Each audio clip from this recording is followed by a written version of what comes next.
C'est sans doute l'un des plugins pour OBS Studio les plus puissants qui existent. Advanced Scene Switcher permet de presque tout automatiser dans OBS. On peut par exemple afficher la caméra uniquement quand on parle et la masquer quand le micro est coupé, changer automatiquement de catégorie sur Twitch quand on change de jeu, afficher ou masquer une source au bout d'un certain temps ou carrément scanner une zone précise dans une scène afin de, je sais pas, modifier le cadre de la webcam en fonction de la barre de shield. C'est ce que je vous propose de faire aujourd'hui.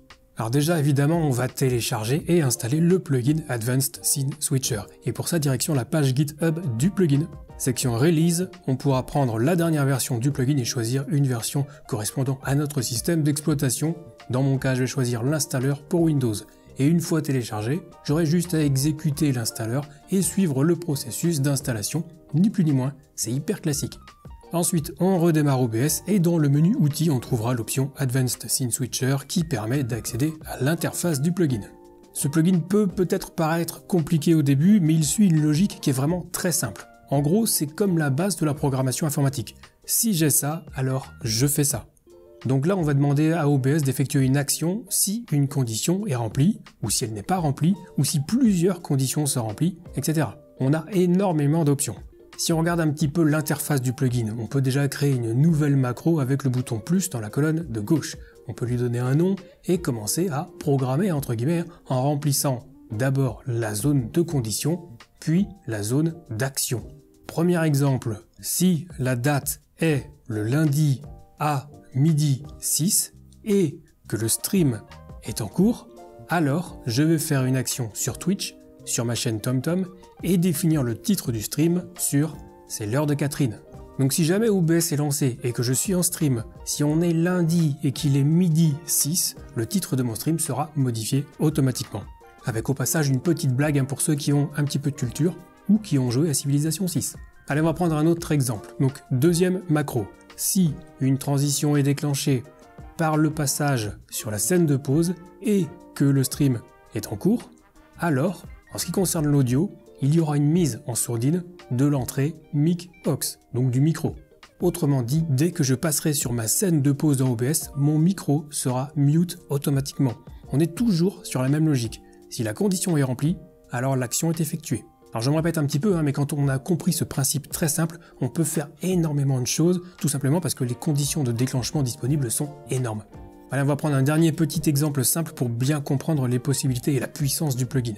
Sur le wiki du plugin, on trouve plein de petits tutos rapides. Par exemple, il y en a un qui montre comment faire pour que la caméra apparaisse automatiquement quand on parle dans le micro et disparaisse automatiquement quand on ne parle pas. Donc on a une première macro pour afficher la cam avec les réglages suivants. Si le niveau de sortie du micro est supérieur à moins 70 décibels, alors dans la scène en cours, on va afficher le groupe cam, donc la cam. Et on a également une deuxième macro pour masquer la caméra avec donc ces réglages. Si le niveau de sortie du micro est inférieur cette fois-ci à moins 70 décibels, alors dans la scène en cours, on va masquer le groupe cam. Et vous voyez bien que si je ne parle pas, ce qui est confirmé par la barre de volume qui bouge pas dans le mélangeur audio, la caméra n'est pas affichée dans ma scène.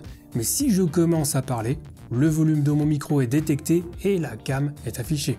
Après, on pourra juste simplement peaufiner un petit peu en ajoutant une transition d'affichage et éventuellement une transition de masquage sur la source caméra pour obtenir un effet encore plus sympathique. Dès lors qu'on a configuré les macros, on peut ensuite passer un petit peu de temps sur la personnalisation.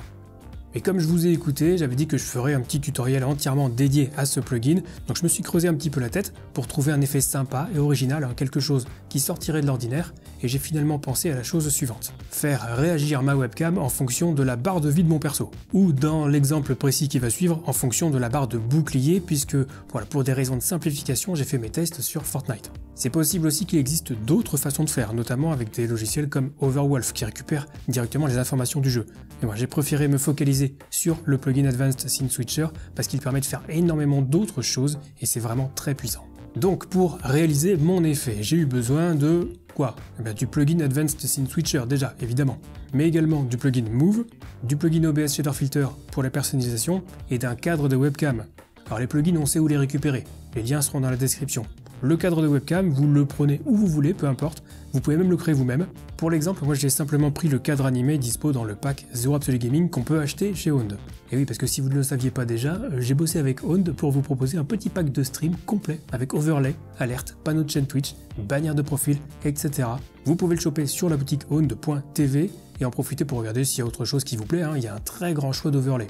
Juste, si jamais vous achetez chez eux, n'oubliez pas qu'avec le code TomTom, vous aurez 55% de réduction. Bref. Pour la mise en place de la scène et afin d'obtenir l'effet de cam réactive, voilà comment j'ai procédé. J'ai donc ajouté ma webcam avec une source périphérique de capture vidéo, sachant qu'on peut utiliser une scène imbriquée à la place, peu importe, l'important c'est au final d'avoir la cam. Ensuite j'ai ajouté mon cadre de webcam via une source média, donc mon cadre est bleu à la base, ça tombe bien, c'est pile la couleur de la barre de shield.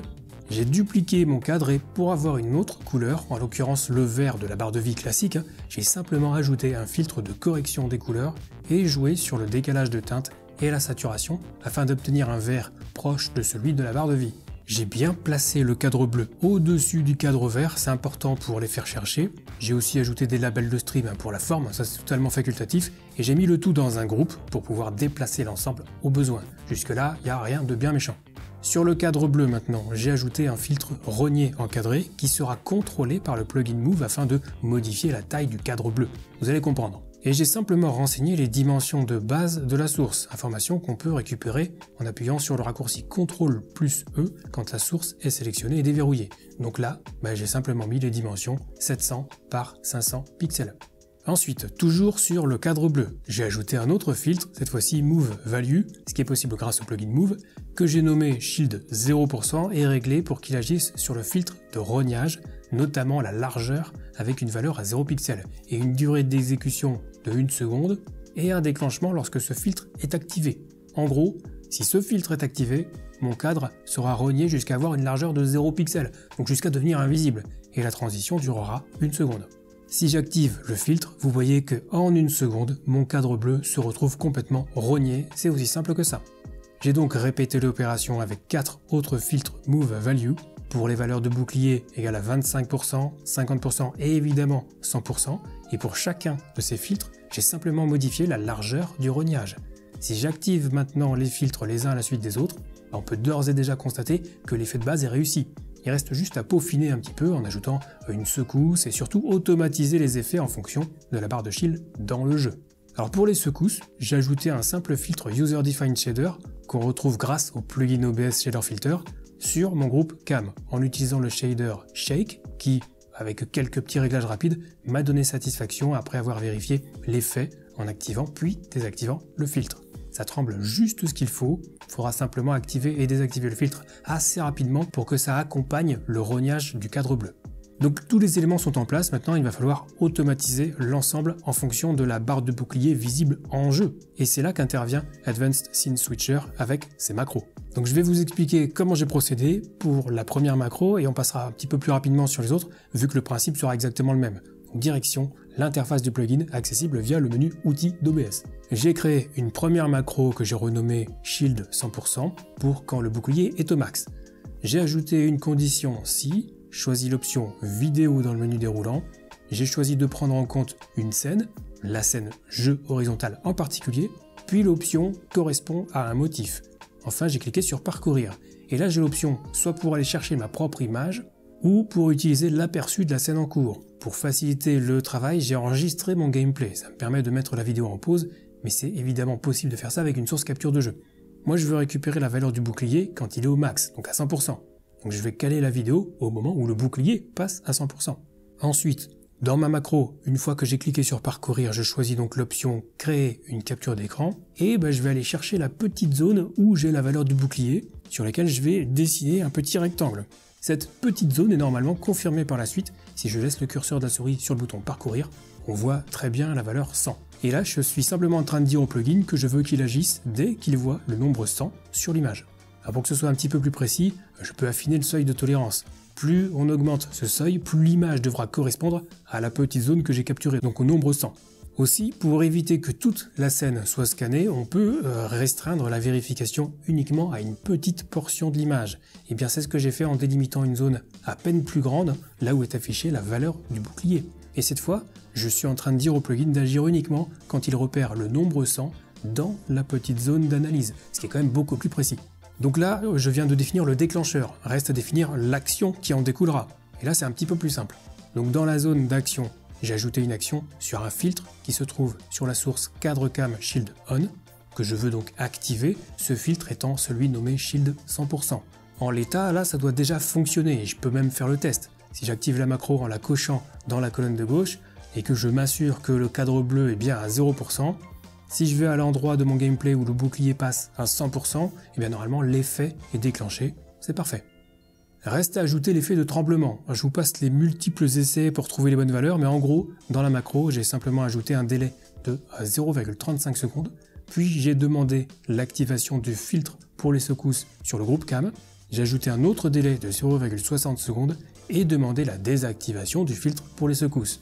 Je n'ai plus qu'à tester l'ensemble en remettant le cadre bleu à 0 et en allant chercher un passage de mon gameplay avec le bouclier à 100%, l'effet se déclenche avec en prime les tremblements, c'est parfait. Et vous voyez qu'on en revient toujours au principe de base, aussi complexe que soient les macros. S'il se passe ça, alors je veux ça. Et j'ai donc répété l'opération avec d'autres macros pour les valeurs de bouclier de 50, 25 et 0%, avec à chaque fois une capture de la zone montrant la valeur du bouclier et une vérification uniquement dans une petite zone autour de l'affichage de cette valeur, comme je l'ai détaillé précédemment pour la première macro. J'ai joué sur les seuils au passage et après activation des macros, j'ai pu tester le résultat final en lançant tout simplement ma vidéo de gameplay et à chaque nouvelle évolution du bouclier en jeu, ma webcam a réagi dans la foulée. J'en ai même profité pour ajouter une petite vidéo de bouclier en transparence par-dessus la cam quand le bouclier arrive à 100%, pour la petite détail supplémentaire que j'ai ajouté dans la macro du bouclier à 100% évidemment. Alors tout ça prend un petit peu de temps évidemment pour faire certains réglages, mais on peut faire tellement de choses avec ce plugin. Mais attention quand même, si jamais vous décidiez de refaire ce que j'ai fait dans cette vidéo, toutes les valeurs que je montre ne fonctionneront peut-être pas aussi bien pour vous. Il faudra faire des tests, notamment sur les valeurs de seuil, si vous voulez vous assurer que tout fonctionne correctement. Et sur ce point, j'avoue qu'il a fallu vraiment tâtonner pour trouver les bons réglages, parce que sur mes premiers tests, les macros se déclenchaient parfois un petit peu n'importe quand. Par exemple, quand le bouclier atteignait une valeur de 58%, le plugin devait croire que c'était marqué 50 et du coup il déclenchait la macro. Ça c'est dû au fait que le 8 et le 0 soient relativement ressemblants. C'est pour ça que j'ai joué avec le seuil pour au final opter pour une valeur assez élevée. Mais bon voilà, c'est le prix à payer pour distinguer le 8 du 0 et déclencher la macro quand on arrive vraiment à 50% de bouclier. Aussi, dans ce cas précis, pour l'exemple que je vous ai montré, j'ai constaté que l'analyse de l'image était quand même plus efficace quand la zone à surveiller était un petit peu plus grande que le motif. Donc ça, c'est une petite astuce au passage, si vous galérez avec ce type de macro, essayez d'agrandir un petit peu la zone d'analyse. Et enfin, c'est vrai que si le bouclier passe d'un coup de 100% à 30%, on n'est pas à 25 ni à 50, donc la webcam ne réagira pas. C'est le gros point faible de cette méthode. Ça peut se corriger en multipliant les conditions et en faisant autant de macros que de pourcentage, pourquoi pas. Donc en gros, si on voulait une cam parfaitement réactive à la barre de Shield, il faudrait peut-être créer 101 macros pour les valeurs allant de 0 à 100%. C'est pas hyper compliqué, mais c'est hyper long, et c'est pas forcément indispensable. Une autre solution pour pallier ce problème serait d'utiliser non pas la valeur numérique du bouclier, mais la barre de Shield en elle-même, avec des macros par exemple pour chaque tranche de 10% de barre de bouclier. Ça ne ferait au final que 11 macros, mais ça implique tout de même de nombreux tests pour trouver les bons seuils de similitude pour le déclenchement afin d'éviter les éventuels conflits et éviter que deux macros se lancent en même temps. Alors j'ai pas testé, si ça se trouve c'est même pas faisable, mais voilà, c'est une idée à creuser. Et si vous en avez d'autres d'ailleurs, moi je suis preneur, vous pouvez laisser un message en ce sens dans les commentaires. En tout cas voilà pour le plugin Advanced Scene Switcher, de mon point de vue l'un des plugins les plus puissants pour OBS Studio.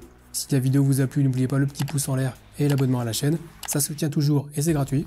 Et si vous voulez découvrir d'autres plugins, ce qui est quand même l'une des grandes forces d'OBS, je vous laisse avec cette vidéo qui vous intéressera sans aucun doute. Nous on se retrouve très rapidement pour une prochaine et d'ici là, bon stream.